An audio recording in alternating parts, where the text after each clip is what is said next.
वंदे, तुम मेला जाने के लिए तैयार हो गए ना? छुटकी, तिजिया, भूरी, अमन और गांव के सब बच्चे बस आ ही रहे होंगे। हाँ, मैं बिल्कुल तैयार हूँ। पता है, छुटकी और मैंने तो सोच भी रखा है कि हम मिठाई नहीं खिलौने खरीदेंगे। अमन तो मेले जाकर खिलौने देख भी आया। बहुत सारे खिलौने थे, हाथी, घोड़े, टैंक, बंदूक और सिपाही भी। मैं तो खाकी वर्दी और टोपी वाला सिपाही लूंगा। उसने कंधे पर बंदूक भी रखा हुआ है। एकदम देश की रक्षा में तैनात मालूम पड़ता है। पता है, मैंने पिताजी से इसके लिए पैसे भी मांग लिए। छुटकी के आते ही हम सब चलेंगे। अभी उसके पिताजी सरपंच काका से मिलने गए हैं ना, इसलिए उन्हें आने में जरा देर लगेगी। हाँ, छुटकी के पापा वार्ड सदस्य हैं ना, इस समय उन्हें और सरपंच काका को कई तरह के काम देखने हैं। मेले का आयोजन आखिरकार उन सबके सहयोग से ही तो हो रहा है। ये तुम कैसी बात कर रही हो नन्ही? मेले के आयोजन में भला सरपंच काका का क्या योगदान है? अरे बुद्धू, सरपंच काका और हमारी ग्राम पंचायत मिलकर ही तो इस मेले का आयोजन कर रही है। तुम्हें क्या लगता है मेला सिर्फ खिलौनों के लिए है? कला, संस्कृति, पशुपालन, कृषि और पर्यटन की दृष्टि से ये मेला हमारे गांव के लिए बहुत महत्वपूर्ण है। सीधे शब्दों में कहा जाए तो मेला आयोजन करना भी ग्राम पंचायतों के प्रशासनिक कार्य हैं। क्या क्या कहा तुमने? ग्राम पंचायतों के प्रशासनिक कार्य? ये भला किस तरह हो सकता है? शासन और प्रशासन तो केंद्र और राज्य सरकार चलाती है। पंचायत भला किस तरह प्रशासनिक कार्य कर सकती है? अरे मैं बताती हूँ, तुम ध्यान से सुनना। और हाँ, आप सब भी ध्यान से सुनिएगा। मैं बहुत महत्वपूर्ण विषय के बारे में बताने जा रही हूँ, इसलिए आराम पूर्वक बैठ जाइए। इस सत्र में आप लोगों को बहुत कुछ जानने और सीखने को मिलेगा, जैसे पंचायती राज संस्थाओं का ढांचा, पंचायत का गठन व गठन की प्रक्रिया, पंचायतों की समितियां, ग्राम पंचायत के कार्य, पंचायत की शक्तियां।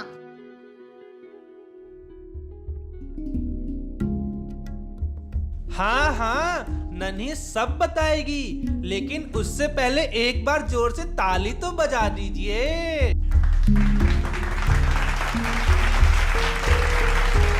आपका बहुत बहुत धन्यवाद। राष्ट्रीय ग्राम स्वराज अभियान जम्मू कश्मीर के प्रशिक्षण कार्यक्रम में आपका स्वागत है। चलिए सबसे पहले समझते हैं कि ग्राम पंचायत प्रशासनिक कार्य क्यों करती है। शासन और प्रशासन को चलाने के लिए जरूरी है कि उसका विकेंद्रीकरण किया जाए। विभिन्न स्तरों पर सत्ता, अधिकार एवं शक्तियों के बंटवारे से ही समाज में समानता आ पाएगी। ग्राम पंचायत ग्राम सभा की कार्यकारी संस्था है, लेकिन ये संस्था तभी अपने कार्यों को कर पाएगी जब इसके प्रतिनिधियों को सभी प्रशासनिक गतिविधियों के बारे में पता होगा। वो सब तो ठीक है, लेकिन किसका काम क्या है, किसको क्या शक्तियाँ मिली है, कौन किसके अंतर्गत कार्य करेगा, ये भी तो बताओ। देखो, इस बात को समझने के लिए जरूरी है कि हम सबसे पहले पंचायती राज संस्थाओं के ढांचे को समझें। हाँ हाँ, नन्ही पंचायती राज के ढांचे को समझा रही है। मैं तो ध्यान से सुन रहा हूँ, आप भी सुनिए। पंचायती राज संस्थाएं भारत गणराज्य के अंतर्गत आती हैं। स्थानीय शासन को स्थानीय लोग ही चलाएं। इसके लिए पंचायती राज से जुड़ी शक्तियां सीधे राज्यों एवं केंद्र शासित प्रदेशों को प्रदान की गई हैं। राज्यों से ये शक्तियां प्रमंडलों और जिलों को मिलती हैं। सभी की भागीदारी सुनिश्चित करने के लिए जिलों से ये शक्तियां तालुकाओं, नगर निगम, नगर पालिका, नगर पंचायत, ग्राम पंचायत एवं वार्डों को सौंपी गई हैं। ग्राम स्तर पर पंचायती राज संस्थाओं का ढांचा। इसी तरह ग्राम स्तर पर भी पंचायती राज का अपना एक ढांचा है। हर ग्राम सभा को वार्डों में बांटा गया है। वार्डों से जुड़े सभी कार्य वार्ड सदस्य करते हैं। एक वार्ड में एक या एक से अधिक गांव हो सकते हैं। वार्ड सदस्यों, प्रधान और उप प्रधान को मिलाकर ग्राम पंचायत बनती है। पंचायत सुचारू रूप से चलती रहे, इसकी जिम्मेदारी पंचायत सचिव और पंचायत सहायक कर्मी की भी होती है। पंचायती राज के ढांचे को त्रिस्तरीय ढांचा भी कहा जाता है। पंचायती राज का त्रिस्तरीय ढांचा। ग्राम पंचायत, इसके दायरे में एक अथवा एक से ज्यादा गांव होते हैं। इसका प्रधान सरपंच या मुखिया होता है। प्रखंड विकास परिषद, प्रखंड स्तर पर गठित स्थानीय शासन को प्रखंड विकास परिषद कहते हैं। जिला विकास परिषद, इसके अंतर्गत जिले की सभी पंचायतें आती हैं। ये त्रिस्तरीय ढांचे की सबसे ऊपरी पायदान की स्थानीय शासन व्यवस्था है। पंचायतों का गठन एवं कार्यकाल। पंचायतों का गठन एक लोकतांत्रिक प्रक्रिया है जिसमें स्थानीय स्तर पर लोग प्रत्यक्ष और अप्रत्यक्ष रूप से अपनी भूमिका निभाते हैं। पंचायतों का कार्यकाल 5 वर्षों के लिए होता है। इसे बीच में भंग नहीं किया जा सकता। अगर किसी कारण से ये भंग होते भी हैं तो 6 महीने के भीतर इनका चुनाव करवाया जाता है और इनका कार्यकाल बाकी अवधि के लिए होता है। हर ग्राम सभा के लिए ग्राम पंचायत का गठन किया जाता है। फिर ग्राम सभा सदस्य ही अपने सदस्यों में से प्रधान, उप प्रधान व वार्ड सदस्यों का चुनाव करते हैं। वार्ड सदस्यों की संख्या ग्राम सभा क्षेत्र की जनसंख्या पर आधारित होती है। हर 5 वर्ष में पंचायती राज संस्थाओं की वित्तीय स्थिति की समीक्षा की जाती है। वित्त आयोग की नियुक्ति राज्य सरकारें हर 5 वर्ष पर करती हैं। 73वें और 74वें संशोधन के अनुसार पंचायतों के गठन एवं कार्यकाल विशेषताएं। देश भर की पंचायती राज संस्थाओं की बनावट। जनता की भागीदारी के लिए मंच प्रदान कराना। पंचायतों में महिलाओं के लिए आरक्षण के प्रावधान और स्थानीय निकायों में महिलाओं की संख्या में भारी वृद्धि। गांवों में ग्राम, ब्लॉक और जिला स्तर पर पंचायतों की स्थापना।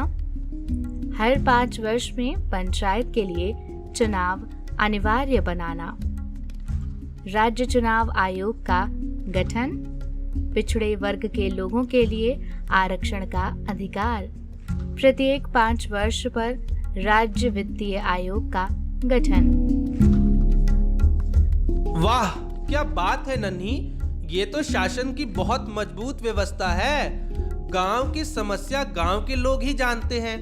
अगर हमारे प्रतिनिधि ईमानदारी के साथ काम करे तो गांवों का कितना विकास हो जाएगा। हाँ वंदे, तुम एकदम ठीक कह रहे हो। हमारे प्रतिनिधि अगर अपना काम सही से करें तो हम भी तो कह पाएंगे कि हमारा गांव शहरों से कम है के। वो सब तो ठीक है, लेकिन नन्ही, तुम कहती हो स्थानीय शासन में सभी की भूमिका है। लौकी चाची तो अकेले ही रहती है, उनका कोई परिवार भी नहीं है। सुखराम चाचा भी आर्थिक रूप से बहुत गरीब हैं और समाज के वंचित वर्ग से आते हैं। क्या ये लोग स्थानीय शासन प्रणाली का प्रतिनिधित्व कर सकते हैं? ये तुमने बहुत अच्छा सवाल किया है बंदे। देखो, हर समाज में कुछ वर्ग आर्थिक और सामाजिक रूप से वंचित व पिछड़े हुए होते हैं। समानता और स्वतंत्रता का अधिकार वास्तव में सार्थक हो, इसके लिए जरूरी है कि समाज के सभी वर्गों को बराबरी का मौका मिले। इसी बात को ध्यान में रखते हुए पंचायती राज व्यवस्था में कुछ वर्गों को आरक्षण दिया गया है। अनुसूचित जातियों एवं जनजातियों के लिए ग्राम सभा में उनकी आबादी के अनुपात में स्थानों का आरक्षण। कुल सीटों में से आधी सीटों पर महिलाओं को आरक्षण। आरक्षित सीटों में से भी आधी सीटों पर महिलाओं को आरक्षण। अन्य पिछड़े वर्ग के उम्मीदवारों को विकासखंड में उनकी जनसंख्या के अनुपात में आरक्षण। वाह, आरक्षण का लाभ उठाकर तो लौकी चाची, सुखराम चाचा और उन जैसे कई वंचित पिछड़े लोग स्थानीय शासन का प्रतिनिधित्व कर सकते हैं। इससे देश सफलता के शिखर की तरफ बढ़ेगा। हाँ वंदे, तभी तो माननीय प्रधानमंत्री नरेंद्र मोदी जी कहते हैं, सबका साथ, सबका विकास, सबका विश्वास और सबका प्रयास। लाल किले की प्राचीर से आह्वान कर रहा हूं, सबका साथ, सबका विकास, सबका विश्वास और अब सबका प्रयास। अच्छा वंदे, एक बात तो बताओ, यदि ग्राम स्तर पर प्रशासनिक कार्य होंगे तो उससे क्या क्या लाभ होगा? हाँ हाँ, बताता हूँ, ध्यान से सुनो। लोकतंत्र मजबूत होगा। लोकतंत्र में स्थानीय स्तर पर लोगों की भागीदारी होगी। स्थानीय स्तर पर समस्याओं को सुलझाया जा सकेगा। सत्ता का विकेंद्रीकरण होगा। लोगों को सही अर्थों में समानता एवं स्वतंत्रता मिलेगी। गांव-गांव में शिक्षा मिलेगी। रोजगार के अवसर खुलेंगे। महिलाओं का सशक्तिकरण होगा। स्थानीय लोगों का सामाजिक, आर्थिक और सांस्कृतिक विकास होगा। इसके अलावा भी और कई तरह के लाभ मिलेंगे, जैसे पशुओं के लिए पानी की व्यवस्था होगी, दूध, दही और डेयरी केंद्रों की व्यवस्था होगी, सिंचाई के साधन होंगे, गांवों में स्वच्छता होगी, सार्वजनिक स्थानों पर लाइट्स का इंतजाम होगा, शमशान घाट और कब्रिस्तान की व्यवस्था होगी, कृषि कार्यक्रम एवं कृषि प्रयोग होंगे, खेल के मैदानों की व्यवस्था होगी, गांवों की सड़कों और सार्वजनिक स्थानों पर पेड़ होंगे, मछली पालन की व्यवस्था होगी। और क्या क्या बताऊं नन्ही, ग्राम पंचायतें अगर अपना काम सही से करेंगी तो गांव की तस्वीर ही बदल जाएगी। हाँ वंदे, तुम्हें मालूम है हमारे माननीय प्रधानमंत्री नरेंद्र मोदी जी स्मार्ट सिटी की तरह स्मार्ट गांव बनाना चाहते हैं। उनका मानना है कि स्थानीय शासन से ही गांवों की रूपरेखा बदल सकती है। तुम ठीक कह रही हो नन्ही, स्थानीय शासन की सहायता से गांव में दिखेगी तरक्की की निशानी। यहाँ की हर बात होगी सुहानी। रोजगार के नए अवसर गांव में आएंगे। गीत खुशियों के सब मिलकर गाएंगे। अरे वाह वंदे, बहुत बढ़िया, कमाल कर दिया। अरे आप लोगों को भी बढ़िया लगा ना? हाँ तो ताली बजा दीजिए। धन्यवाद धन्यवाद, आप सबका धन्यवाद। आप लोग तो बहुत अच्छे से सब सुन रहे हैं। मुझे आशा है आपको सब कुछ समझ भी आ रहा होगा। अगर आपके मन में किसी तरह का कोई प्रश्न है तो कृपया उसे लिखकर रख लें। प्रशिक्षण सत्र के अंत में सभी प्रश्नों के उत्तर दिए जाएंगे। हाँ, आप इतनी दूर से यहाँ आए हैं तो हम चाहते हैं कि आप सब कुछ अच्छे से सीखकर यहाँ से जाएं। और हाँ, हमारे बारे में गांव में सबको बताएं। चलो वंदे, मैं तुम्हें एक कहानी सुनाती हूँ। ये कहानी हमारे जम्मू कश्मीर के ही एक गांव की है। इस कहानी से स्थानीय शासन की ताकत और संकल्प शक्ति के बारे में पता लगता है। जम्मू कश्मीर का पुलवामा जिला पंचायत प्रतिनिधियों की संकल्प शक्ति को दर्शाता है। इस जिले में बसा उक्खू गांव पेंसिल बनाकर आज पूरे विश्व को चकित कर रहा है। एक समय था जब भारत में अधिकतर पेंसिल्स ब्रिटेन, जापान, जर्मनी और चीन जैसे देशों से आते थे, लेकिन आज भारत पेंसिल बनाने में आत्मनिर्भर हो रहा है। पेंसिल फ्रेम बनाने के लिए उक्खू गांव में बड़ी छोटी 10 फैक्ट्रियां हैं। पुलवामा के पास लस्सीपुरा औद्योगिक क्षेत्र में भी इसकी कई यूनिट्स लगी हैं। इन्हें लगाने वाले लोग भी उक्खू के ही रहने वाले स्थानीय लोग हैं।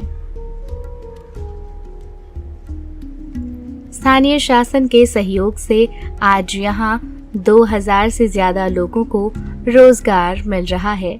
बता दें कि देश में पेंसिल के लिए बड़ी तादाद में लकड़ी की सप्लाई उक्खू गांव से होती है। सरल शब्दों में कहें तो उक्खू ने चीन को मात दिया है। यहाँ की ग्राम पंचायत अधिक से अधिक पेड़ लगाने का कार्य कर रही है ताकि गांव वालों का काम चलता रहे और उत्पादन कभी न बंद हो। उक्खू गांव की तरह ही अन्य गांवों का विकास भी हमारे सामने बैठे प्रतिनिधि आराम से कर सकते हैं। हाँ, तुमने ठीक कहा, लेकिन सिर्फ विकास ही नहीं, सतत पोषणीय विकास। सतत पोषणीय विकास? ये सतत पोषणीय विकास क्या होता है वंदे? भविष्य की पीढ़ी से समझौता किए बिना वर्तमान पीढ़ी की आवश्यकताओं को पूरा करना ही सतत पोषणीय विकास कहलाता है। विकास की ये परिभाषा प्रति व्यक्ति वास्तविक आय में वृद्धि, शिक्षा में सुधार, स्वास्थ्य तथा जीवन की सामान्य गुणवत्ता को सुधारने में सक्षम है। साथ ही इससे प्राकृतिक तथा पर्यावरणीय साधनों का दोहन भी नहीं होता है। खनिजों, औषधियों, वनस्पतियों और आयुर्वेदिक पर्यावरणीय भंडारणों से भरे जम्मू कश्मीर के क्षेत्र प्राकृतिक रूप से अति संवेदनशील हैं। परिस्थिति के अनुसार संवेदनशील पहाड़ी क्षेत्रों में इंसानों की गतिविधियों के बढ़ने एवं लापरवाही के साथ विकास कार्य करने से प्रकृति को नुकसान पहुंचता है। पहाड़ों में दरारें पड़ती हैं और भार का संतुलन बिगड़ता है। हाइड्रो पावर प्रोजेक्ट्स, सुरंगों और सड़कों के निर्माण के लिए तेज विस्फोटक, ड्रिलिंग आदि से पैदा होने वाली कंपन पहाड़ों की ऊपरी सतह और पत्थरों को हिला देती है, जिससे भूस्खलन जैसी घटनाएं बढ़ती हैं। एक प्रतिनिधि के रूप में हमें इस बात पर ध्यान देना चाहिए कि जो भी विकास कार्य हमारे क्षेत्र में हो रहे हैं उसमें सतत पोषणीय विकास मॉडल को अपनाया गया हो।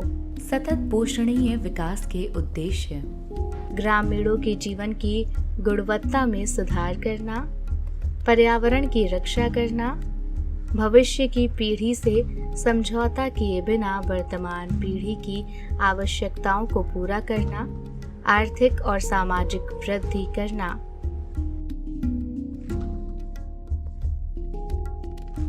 वाह, इस तरह तो हमारे गांव का विकास भी होगा और हमारे गांव भी हरे भरे रहेंगे।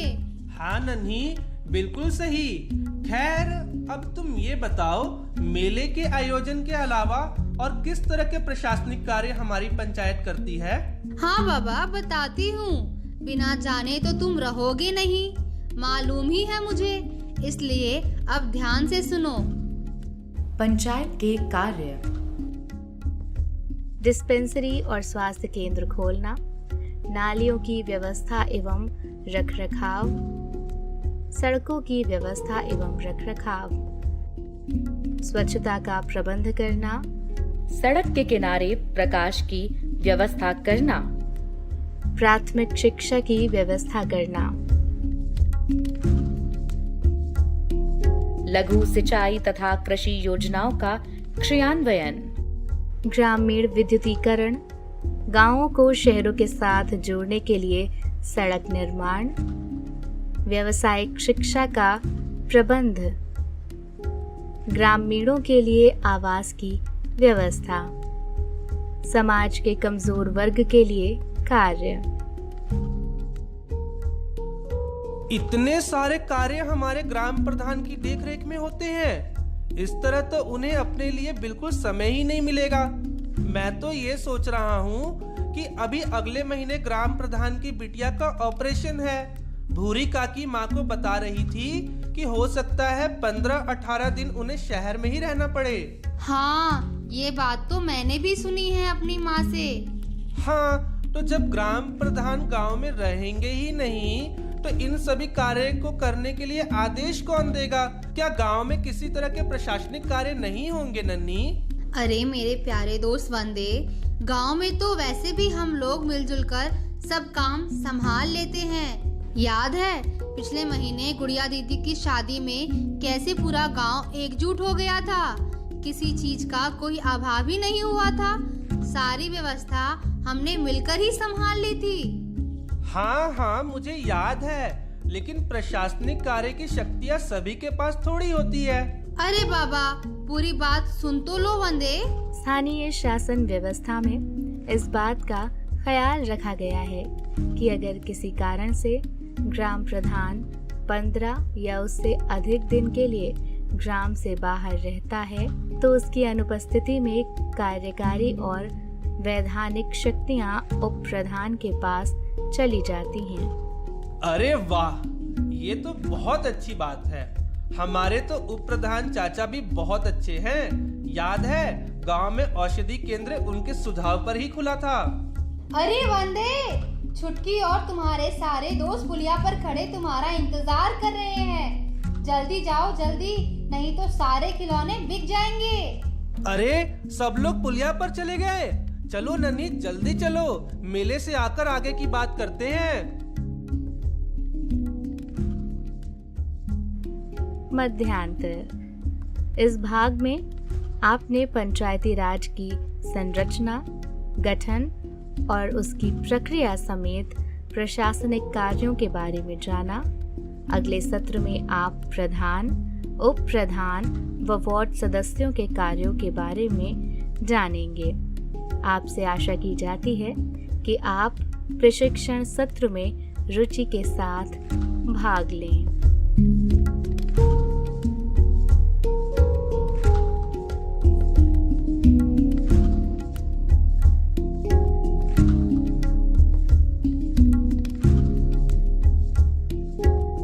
कैसी हो नन्ही? कल मेले में बहुत मजा आया ना? तुमने क्या क्या खरीदा वहाँ से? हाँ, मजा तो खूब आया। तुमने देखा ना सरपंच काका ने मेले का प्रबंध किस प्रकार से किया था। हाँ, ये तो है नन्ही, मेले का आयोजन तो बहुत अच्छा था। और मैंने तो सरपंच काका को छुटकी के पिताजी से बात करते हुए भी सुना।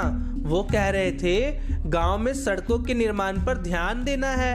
अब हमारे गांव में भी पक्की सड़कें होंगी। हाँ वंदे, गांव में सड़कों का निर्माण करना भी ग्राम प्रधान का कार्य होता है और इसके लिए हमारे प्रधानमंत्री माननीय नरेंद्र मोदी जी ने कई पंचायतों को पुरस्कार भी दिए हैं। नमस्कार, आप सभी साथियों को पंचायती राज दिवस की बहुत बहुत शुभकामनाएं। आज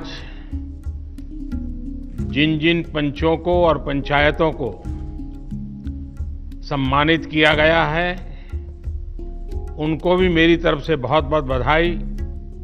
और देश भर की पंचायतों से मेरा आग्रह है कि आप वेबसाइट पर जाकर के जिनका सम्मान हुआ है, जिनको अवार्ड मिला है, उसकी जानकारी जरूर प्राप्त करें। किस बात को लेकर के उनको ये सिद्धि मिली है, उनका गौरवगान करें। अरे वाह नन्ही, फिर क्या हमारे सरपंच काका को भी पुरस्कार मिलेगा? हाँ, यदि हमारे ग्राम प्रधान अपना कार्य ठीक प्रकार से करे तो। इसके साथ ही गांव के विकास के लिए प्रधानमंत्री जी ने ई ग्राम स्वराज पोर्टल की शुरुआत की है। इसमें देश का कोई भी नागरिक अपना खाता बना सकता है और गांव के विकास कार्य संबंधित जानकारी भी प्राप्त कर सकता है। और हम भी पंचायत सचिव और पंच के बारे में सभी विवरण इस पोर्टल पर देख सकते हैं। हाँ, मुझे मालूम है। हमारे माननीय प्रधानमंत्री जी ने गांव को डिजिटल बनाने के लिए स्वामित्व योजना का भी शुरुआत किया है। गांव के इंफ्रास्ट्रक्चर को मजबूत करने के लिए, शहरों और गांवों में दूरी को कम करने के लिए आज सरकार द्वारा 2 बड़े प्रोजेक्ट शुरू किए गए हैं। हाँ, तुमने सही कहा बंदे, पर हमें खुद भी ग्राम पंचायत को मजबूत करना होगा और उनके कार्यों में सहयोग देना होगा। हाँ, मैं तो अपने गांव के विकास के लिए सभी प्रकार के कार्य करूंगा। सिर्फ वंदे ही नहीं, आप सभी गांव वालों को भी अपने गांव के विकास के लिए योगदान देना होगा और मुझे पता है आप लोग अपना सहयोग जरूर देंगे। अच्छा नन्ही, ये तो बताओ कि ग्राम प्रधान के और कौन कौन से कार्य होते हैं? हम जानेंगे तभी तो सहयोग करेंगे ना। देखो, सरपंच गांव का मुखिया होता है। उसे गांव के मुखिया के रूप में गांव की भलाई के लिए फैसले लेने होते हैं। मुख्य रूप से सरपंच निम्नलिखित कार्य करता है, जैसे गांव में सड़कों का रखरखाव, पशुपालन व्यवसाय को बढ़ावा देना, सिंचाई के साधन की व्यवस्था करना, दाह संस्कार व कब्रिस्तान का रखरखाव करना, प्राथमिक शिक्षा को बढ़ावा देना, खेल का मैदान व खेल को बढ़ावा देना, स्वच्छता अभियान को आगे बढ़ाना, गरीब बच्चों के लिए मुफ्त शिक्षा की व्यवस्था, आंगनवाड़ी केंद्र को सुचारू रूप से चलाने में मदद करना, सरकार की योजनाओं से अवगत कराने हेतु कार्यक्रमों का आयोजन करना। पंचायती राज अधिनियम 1992 के बाद सरपंच पद का महत्व और भी बढ़ गया है। केंद्र और राज्य सरकार ग्राम विकास की तमाम योजनाएं पंचायतों के जरिए संचालित करती हैं। आपको भी पता होगा कि वर्तमान समय में पंचायतों के विकास के लिए हर साल लाखों रुपए ग्राम्य निधि में आते हैं। इसके लिए संविधान के अनुच्छेद 243 के तहत पंचायती राज व्यवस्था में ग्राम सभा और ग्राम पंचायत का गठन का प्रावधान किया गया है।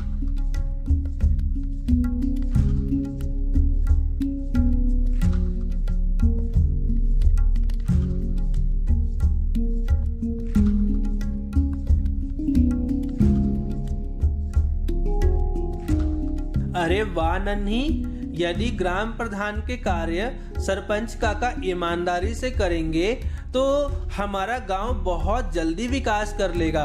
हाँ वंदे, अगर हमारे सरपंच काका ऐसे ही कार्य करते रहेंगे तो हमारे गांव के साथ हमारा भी विकास होगा। तुम ठीक कहती हो नन्ही। एक दिन छुटकी बता रही थी सरपंच काका को कई शक्तियाँ भी प्राप्त है।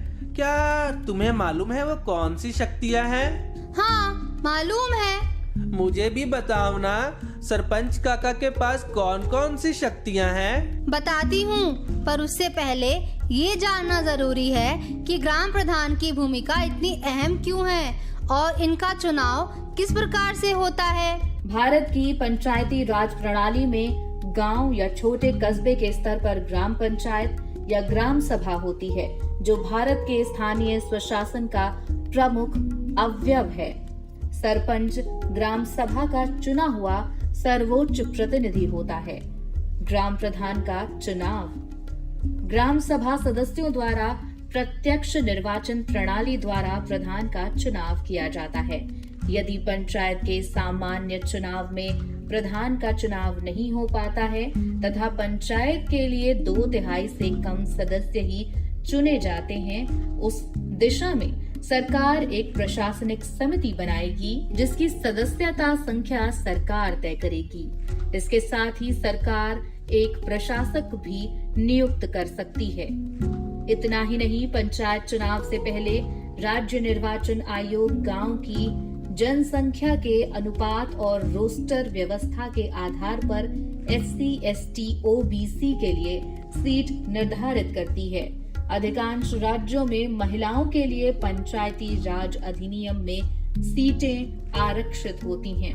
ग्राम प्रधान की गांव के प्रति भागीदारी मुख्य रूप से गांव का विकास करना, सड़कों का निर्माण तथा नाली की व्यवस्था, पशुओं के लिए पीने के पानी की व्यवस्था करना, किसानों की फसलों के सिंचाई के लिए सरकारी ट्यूबवेल की व्यवस्था करना, गांव पंचायत के सार्वजनिक स्थान जैसे मंदिर, मस्जिद आदि स्थानों पर लाइटों की व्यवस्था करना,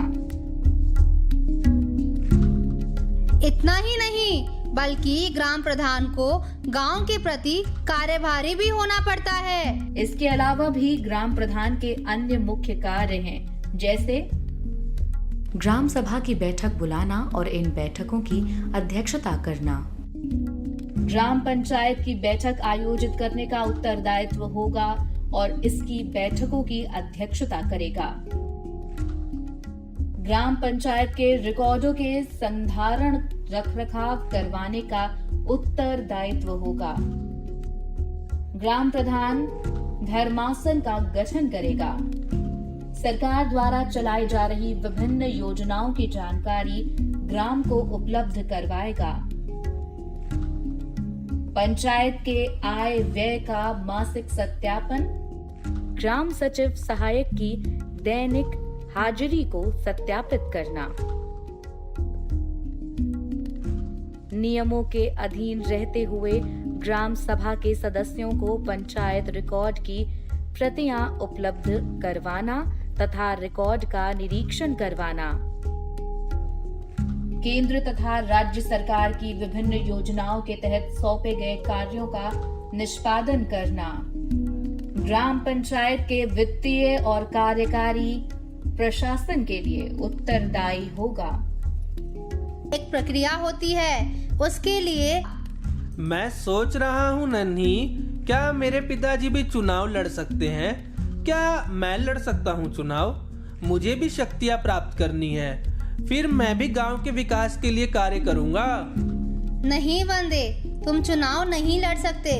चुनाव लड़ने की एक प्रक्रिया होती है, उसके लिए निम्न योग्यता का होना अनिवार्य है। सरपंच पद के उम्मीदवार का नाम उस ग्राम पंचायत की मतदाता सूची में होना अनिवार्य है।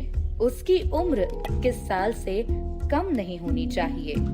वो राज्य विधानमंडल द्वारा बनाए गए कानून के अधीन पंचायत का सदस्य निर्वाचित होने के योग्य हो। सरकारी कर्मचारी सरपंच वार्ड पंच का चुनाव नहीं लड़ सकता। सरपंच बनने के लिए कई राज्यों में 8वीं पास या साक्षर होना जरूरी है, लेकिन ये बाध्यता सभी राज्यों में नहीं है। नन्ही, अब मुझे सरपंच काका के शक्तियों से अवगत कराओ ना, मैं उत्सुक हो रहा हूँ, मुझसे रुका नहीं जा रहा। हाँ, बताती हूँ। ध्यान से सुनो और आप लोग भी ध्यान से सुनिएगा। ग्राम प्रधान की शक्तियाँ। सरपंच को ग्राम सभा तथा ग्राम पंचायत की बैठक बुलाने और अध्यक्षता करने की शक्तियाँ प्राप्त हैं। ग्राम पंचायत की कार्यकारी और वित्तीय शक्तियाँ सरपंच को प्राप्त होती हैं। ग्राम पंचायत के अधीन कार्यरत कर्मचारियों के कार्यों पर भी प्रशासकीय देखरेख और नियंत्रण रखने का अधिकार सरपंच को है। तुम्हें पता है वंदे, इतना ही नहीं, ऐसे कई जिम्मेदारियां भी ग्राम प्रधान को दी जाती है जिसके पूरे ना होने पर सरपंच काका की शिकायत भी हो सकती है। हमारे सरपंच काका की शिकायत होगी? नहीं, हम अपने सरपंच काका की शिकायत नहीं करेंगे। अरे बुद्धू, पहले पूरी बात तो सुनो। पंचायत राज अधिनियम 1992 के अनुसार सरपंच ग्राम सभा की बैठक आयोजित करने के लिए भी बाध्य है।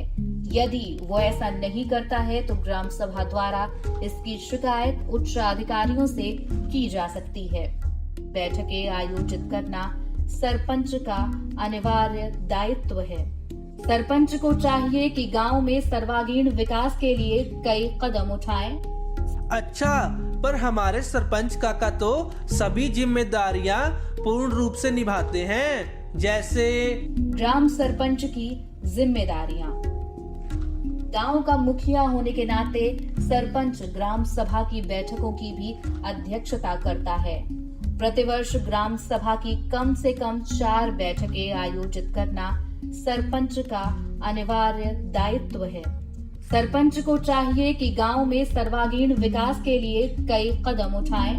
सरपंच को ये भी सुनिश्चित करना चाहिए कि ग्राम सभा की बैठकों में दिए गए सुझावों पर प्राथमिकता के साथ चर्चा की जाए। ग्राम सभा की बैठकों में लोगों की व्यापक भागीदारी सुनिश्चित करने के लिए सरपंच को उपाय करने चाहिए। सरपंच को सभी वर्गों के लोगों, खासकर SC, ST, पिछड़े वर्गों और महिलाओं की भागीदारी सुनिश्चित करनी चाहिए। इसके अलावा सभी को अपनी शिकायतों को दर्ज करने और ग्राम सभा में सुझाव देने के लिए प्रोत्साहित करना चाहिए।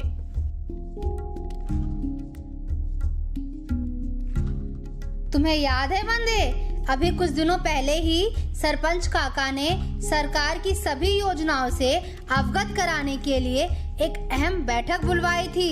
बैठक बुलवाना भी उनका उत्तरदायित्व है। हाँ नन्ही, मुझे याद है। अब मैं समझ गया। गांव के प्रति कार्यरत होना ही ग्राम प्रधान का मुख्य कार्य है। हाँ वंदे, न केवल गांव के प्रति कार्यरत होना बल्कि सभी सरकारी योजनाओं का लाभ गांव के लोगों तक पहुंचाना भी ग्राम प्रधान का कार्य होता है। अब मैं सोच रहा हूँ कि सरपंच काका अकेले ही इतना कार्यभार कैसे संभाल लेते होंगे। नन्ही, उन्हें भी तो किसी की सहायता की आवश्यकता पड़ती होगी ना?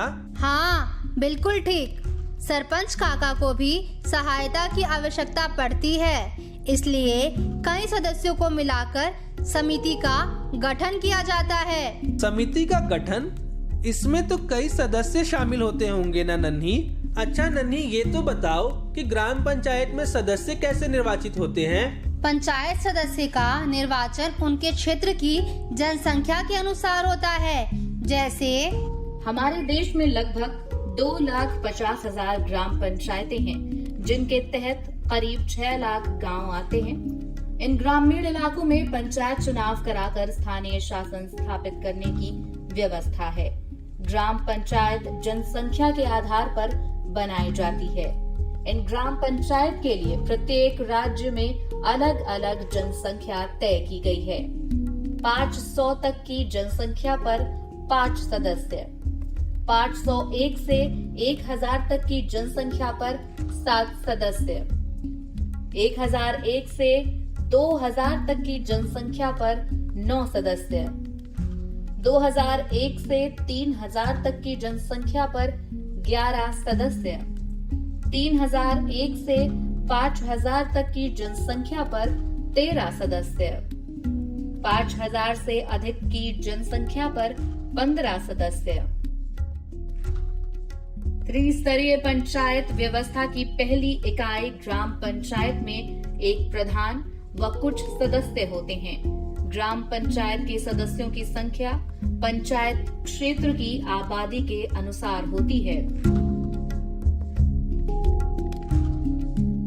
पंचायती राज व्यवस्था में सरपंच के बाद उप सरपंच का पद काफी महत्वपूर्ण होता है, जिसका पद सरपंच काका के पद के बाद आता है। लेकिन ये पद सभी राज्यों में विद्यमान नहीं है। उप सरपंच के पद का प्रावधान कई राज्यों में नहीं है। कुछ ही ऐसे राज्य हैं जहां उप सरपंच होते हैं। इसका मतलब है ग्राम पंचायत में उप सरपंच सरपंच के सहायक के रूप में कार्य करता है। सरपंच की अनुपस्थिति या किसी आकस्मिक कारणों से सरपंच का पद खाली रहने पर उप सरपंच ही सरपंच के कार्यों का निर्वहन करता है। पंचायत में सरपंच की अनुपस्थिति या पद खाली होने पर उप सरपंच की जिम्मेदारियां बढ़ जाती है। हाँ वंदे, बिल्कुल ठीक कहा। तुम समझदार हो गए हो। क्या आप लोगों के पास थी इसकी जानकारी? बताओ बताओ। चुप, सभी गांव वाले तुम्हारी तरह बुद्धू थोड़ी हैं। पता है, मुझे रूबीना बता रही थी कि उसके पिताजी उप प्रधान हैं और उसके पिताजी को भी कुछ शक्तियाँ प्राप्त है। हाँ वंदे, रूबीना ने तुम्हें ठीक बताया है। पर क्या तुम्हें ज्ञात है कि उप सरपंच का चयन किस प्रकार होता है? हाँ, जैसे सरपंच का चयन होता है वैसे ही उप सरपंच का भी चयन होता है। नहीं, गलत कह रहे हो। उप सरपंच का चुनाव सामान्य पंचायत चुनाव से अलग होता है। इस चुनाव में केवल चुने हुए वार्ड पंच ही हिस्सा लेते हैं। सरपंच का निर्वाचन होते ही उप सरपंच चुनने की प्रक्रिया शुरू हो जाती है।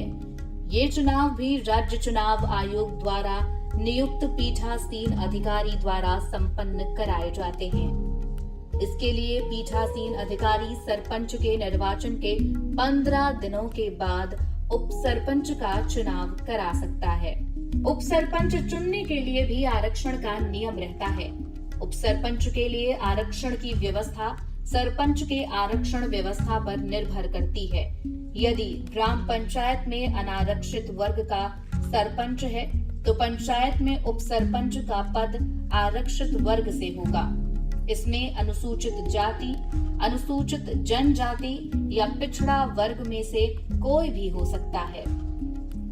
उप सरपंच के निर्वाचन में वार्ड सदस्य अर्थात वार्ड के पंच ही हिस्सा लेते हैं। ये चुनाव प्रक्रिया एक दिन में संपन्न हो जाती है। जिस वार्ड पंच को सबसे ज्यादा वोट मिलता है उसे उप सरपंच घोषित कर दिया जाता है। अब समझे कुछ बुद्धू? हाँ, समझ गया नन्ही। इसका मतलब उप सरपंच पद के लिए भी वही योग्यताएं होती होंगी जो सरपंच पद के लिए होती है, और इनके चयन की तरह ही इनके कार्य और शक्तियां भी भिन्न होते हैं। अरे वाह वंदे, तुम तो सच में सब समझ गए। चलो अपने और सभी गांव वाले के लिए ताली बजाओ और आप सब भी अपने लिए ताली बजाएं। हाँ, आप लोगों का योगदान भी तो बहुत महत्वपूर्ण है हमारे लिए। हाँ, और मैं ये भी बता दूं कि सरपंचों की तरह उप सरपंचों को भी पंचायती राज अधिनियम में अलग अलग अधिकार दिए गए हैं। यदि किसी कारणवश सरपंच को हटाया जाता है या बर्खास्त किया जाता है या किसी तरह की अनहोनी होती है तो सरपंच की जगह उप सरपंच ही कार्यवाहक सरपंच का दायित्व निभाते हैं, जिसके लिए उन्हें शक्तियां भी प्राप्त हैं। उप प्रधान के कार्य और शक्तियां। अगर सरपंच गांव से बाहर कहीं गया हो या किसी कारणवश पंचायत नहीं आ पाते हैं तो उप सरपंच की अध्यक्षता में ग्राम सभा और बैठक भी कराई जा सकती है। सरपंचों के समान ही उन्हें ये अधिकार दिया जाता है। ग्राम सभा और बैठक में उप सरपंच ही फैसला ले सकता है और प्रस्ताव भी प्रस्तुत कर सकता है, लेकिन इस दौरान वित्तीय जिम्मेदारी उप सरपंच को नहीं दी जाती है। सरपंच के हस्ताक्षर से ही वित्तीय लेन देन हो सकता है।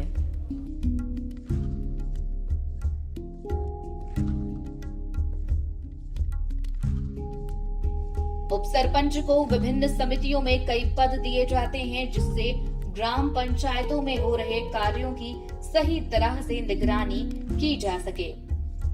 सामान्यतः सभी राज्यों के ग्राम पंचायतों में उप सरपंच शिक्षा, स्वास्थ्य एवं समाज कल्याण समिति का सभापति होता है। प्रधान की अनुपस्थिति, निलंबन या हट जाने पर उप प्रधान उन सभी कार्यों को करेगा जो अधिनियम तथा नियमों से प्रधान को सौंपे गए हैं।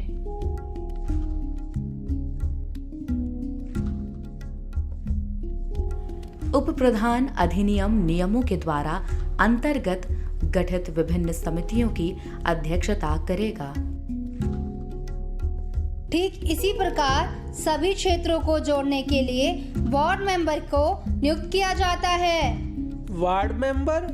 वो क्यों भला? देखो वंदे, ग्राम पंचायत पंचायती राज व्यवस्था की सबसे छोटी इकाई है। ग्राम पंचायत को प्रशासनिक सुविधा की दृष्टि से छोटे खंडों में बांटा जाता है, जिसे वार्ड कहते हैं। अरे नन्ही, जब हमारे पास ग्राम प्रधान और उप प्रधान है तो भला हमें वार्ड सभा की आवश्यकता क्यों है? हम सीधा सरपंच काका से ही बात कर लेंगे ना। नहीं वंदे, हमें वार्ड सभा की आवश्यकता है। वार्ड सभा ग्राम पंचायत का एक महत्वपूर्ण अंग है। वार्ड सभा का गठन ग्राम पंचायत के प्रत्येक वार्ड में गठित किया जाता है। वार्ड पंच होने की वजह से जनता की समस्याओं का तुरंत समाधान होता है। अरे पर जनता अपनी समस्याओं का समाधान ग्राम प्रधान से भी तो करा सकती है। मुनिया काकी भी तो सरपंच काका के पास ही जाती है। देखो वंदे, गांव में कई क्षेत्रों में लोग सरपंच तक नहीं पहुंच पाते हैं, जिससे उनकी समस्याएं ऊपर नहीं उठ पाती है। ग्राम विकास में वार्ड पंच का योगदान अहम है, क्योंकि वार्ड के निवासी सर्वप्रथम किसी समस्या या ग्राम पंचायत की जानकारी के लिए वार्ड पंच से ही संपर्क करता है। हम जानते हैं कि वार्ड सभा पंचायती राज व्यवस्था की सबसे छोटी प्रशासनिक इकाई है, पर पंचायत अनेक वार्डों में विभाजित होती है। प्रत्येक वार्ड का एक निर्धारित निर्वाचन क्षेत्र होता है, जिससे कि सभी क्षेत्रों के सभी लोगों की समस्याओं को सुना जा सके और उसका निवारण तुरंत किया जा सके।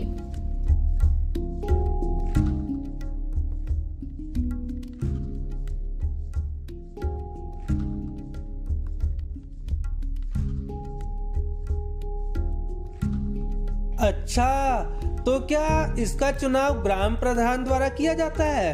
नहीं, वार्ड सभा भी ग्राम सभा की तरह एक स्थायी निकाय है। 200 से 500 की जनसंख्या पर एक वार्ड गठित की जाती है। इन वार्ड सभा के प्रतिनिधियों का निर्वाचन उसी वार्ड के मतदाता द्वारा किया जाता है। इसका मतलब वार्ड पंच की भूमिका बहुत महत्वपूर्ण है और ग्राम प्रधान तथा उप प्रधान की तरह इनकी भी शक्तियाँ और उत्तरदायित्व होते होंगे। हाँ वंदे, ग्राम प्रधान की भांति पंचायती राज अधिनियम के अनुसार वार्ड पंच को भी शक्तियाँ और उत्तरदायित्व प्राप्त है। मैं बताती हूँ तुम्हें, ध्यान से सुनना और आप लोग भी ध्यान से सुनिएगा। वार्ड सदस्य के कार्य और शक्तियाँ।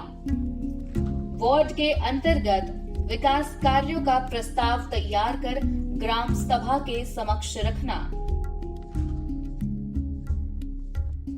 वार्ड सदस्य ग्राम पंचायत की बैठक में सक्रिय योगदान देगा और अपने चुनाव क्षेत्र की समस्याओं को बैठक में रखेगा। निर्धारित मापदंडों के आधार पर वार्ड में योजना के लाभार्थियों की पहचान करना। अपने वार्ड के लोगों को विकास की विभिन्न योजनाओं की जानकारी देना।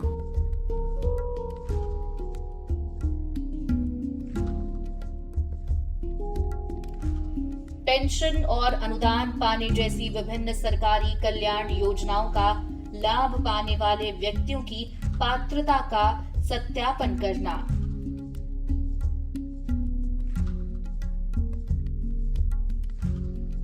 वार्ड सभा के सदस्यों को ग्राम पंचायत को करों को जमा करने के लिए प्रेरित करना।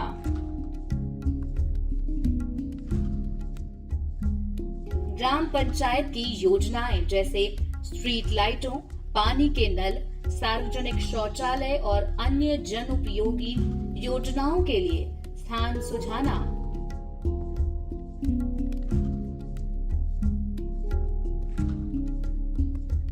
वार्ड सभा के क्षेत्र में सफाई की व्यवस्थाओं में ग्राम पंचायतों के कर्मचारियों की मदद करना और कचरा हटाने में स्वैच्छिक सहयोग देना।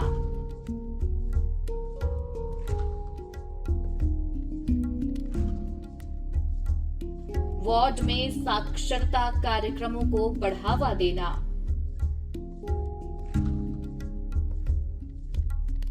वार्ड सभा के क्षेत्र में लोगों के विभिन्न समूहों के बीच एकता और भाईचारा बढ़ाना।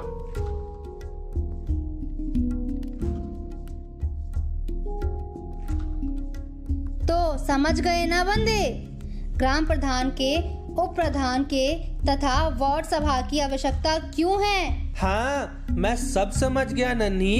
इतना ही नहीं, ग्राम प्रधान की, उप प्रधान की और वार्ड की शक्तियों से भी भली भांति परिचित हो गया हूँ। और मैं ही नहीं, गांव वाले भी सब समझ गए हैं। हाँ, हमारे गांव वाले बहुत होशियार हैं। उन्होंने भी सब जान लिया है। और हाँ, यदि आप लोगों के मन में किसी भी प्रकार के प्रश्न है तो जरूर पूछिएगा। तभी तो कहते हैं, जब मन में लिया हो ठान तब मंजिल होती है आसान। मिल जाए अगर कोई साथी, हिम्मत की डगर है काफी। है गांव में अपना राज, अब पूरे होंगे सारे काज। ग्राम पंचायत का हम लेंगे ज्ञान, अपने गांव का हम बढ़ाएंगे अभिमान।